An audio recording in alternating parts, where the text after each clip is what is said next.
आदिल दिन रात सफर करते हुए मंजिल के करीब पहुंच गया।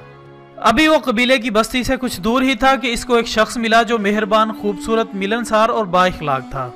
आदिल को वो शख्स बहुत अच्छा लगा और इस आदमी ने आदिल से शाइस्ता लहजे में पूछा कि आप कौन हैं और कहाँ जा रहे हैं। इस पर आदिल ने कहा कि मैं मुसाफिर हूँ, यमन से आया हूँ, रात इसी बस्ती में गुजार कर सुबह आगे चला जाऊंगा। इस पर इस आदमी ने कहा कि मेरा घर भी इसी बस्ती में है, अगर आप मुझे शर्फ मेज़बानी बख्शें तो मुझे बड़ी खुशी होगी। दोस्तों, आदिल ने यह सोचकर इसकी दावत कबूल कर ली कि शायद इस आदमी से हातिम के बारे में कुछ मालूम हो सके, लिहाजा वो इसके साथ ही इसके घर आ गया।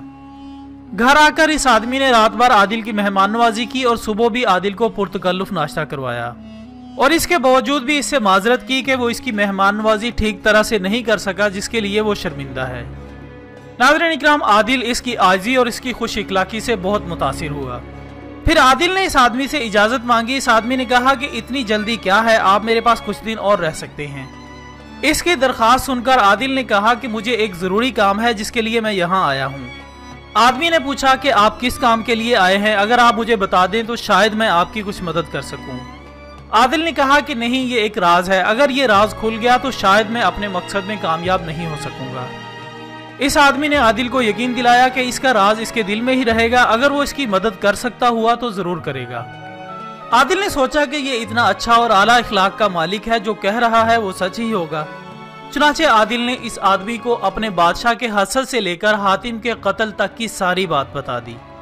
वो आदमी ये सुनकर मुस्कुरा दिया और आदिल को अपनी तलवार पेश करते हुए अपना सर इसके आगे झुका दिया। आदिल ने पूछा कि तुम मुझे अपनी तलवार क्यों दे रहे हो और अपना सर मेरे आगे क्यों झुका रहे हो। आदमी ने बताया कि मैं ही हातिम हूँ और तुम्हें अपने बादशाह के लिए मेरा सर ही चाहिए था। लो जल्दी करो, मेरा सर कलम कर लो। लो जल्दी करो, इससे पहले कि मेरे घर वाले जाग जाएं और शोर मचाएं। तुम जल्दी से अपना काम खत्म करो और चले जाओ। नाजरीन, अब तो आदिल बहुत शर्मिंदा हुआ कि वो कैसे किसी ऐसे इंसान को मार सकता है जिसने इसके साथ इतना अच्छा सलूक किया हो। इसने हातिम से माफी मांगी और वापस अपने वतन लौट आया।